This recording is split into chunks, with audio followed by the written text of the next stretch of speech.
يا مساء الفل. يلا بينا كده في السريع نشوف مشكلة النهاردة ايه. بس قبل ما نبتدي ونقول المشكلة، ما تنسوش بقى لايك وشير الفيديو، كومنت حلو من عندكم، واعملوا لي اشتراك في القناة.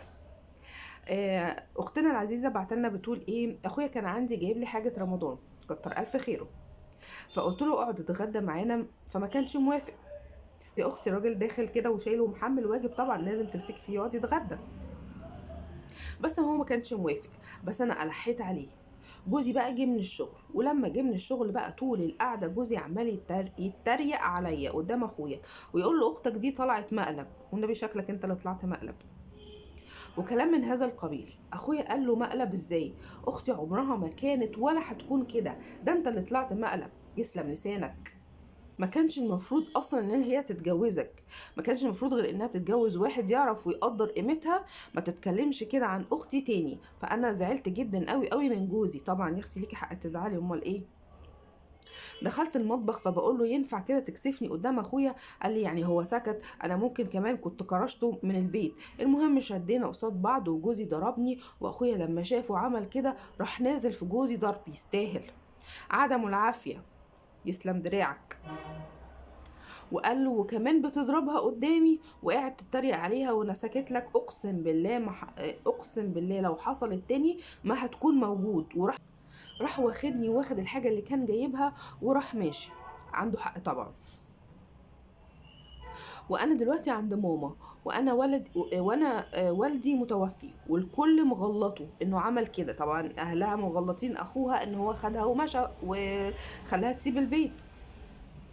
وهو بيقول ازاي اشوف اختي في موقف زي ده واتعامل عادي، وانا مش عارفه اعمل ايه، استنى مع اخويا ولا اعمل ايه. اولا اخوكي ده يعني بجد امك يا زين ما ربت، حقيقي بجد راجل فعلا. يعني هو ازاي، انا مش فاهمه انت يعني بتسالي ازاي يعني بعد ما يشوف جوزك بيضربك وقاعد يتريق عليكي طول القعده ومش مش مقدر قيمتك، المفروض ان هو يسكت له؟ لا طبعا. هو عمل يعني المفروض اي راجل في الدنيا يعمله. اي راجل في مكانه عنده نخوة هيتصرف نفس التصرف ده. فاولا انت خليكي قاعده في بيت مامتك معززه مكرمه لحد ما الاستاذ ده يعرف قيمتك ويجي ياخدك. انا مش بعصيكي عليه، بس ما ينفعش انت دلوقتي لو رجعتي له تاني كده من غير ما يجي يصالحك، خلاص بقت حلوانه وسلوانه، بقى رايح جاي يلطش فيكي ويضربك وقدام اهلك، خلاص ما بقالكيش اي قيمه. فما ينفعش. فانت اقعدي في بيتك. يعني هو اهلك مغلطين اخوك ان لا ما ينفعش ان هي كانت نزلت من البيت. كان ممكن بقى اخوك يقول له لا اطلع انت بقى بره، خصوصا لو في ولاد، اطلع انت بره، ده بيتها وبيت ولادها وما تتعاملش معاها كده. بس معلش حصل خير. هو إيه، انت كويس ان انت قاعده في بيت امك، هتفضلي قاعده كده معززه مكرمه لحد ما يحس بقيمتك ويجي لحد عندك ويعتذر لك ويعتذر لاخوكي كمان. لان هو غلط قبل ما يغلط في حقك، غلط في حق اخوكي اللي هو ضربك قدامه. فما تستعجليش وسيبيه، لان لو رجعتي دلوقتي هتضربي تاني وتالت وعاشر.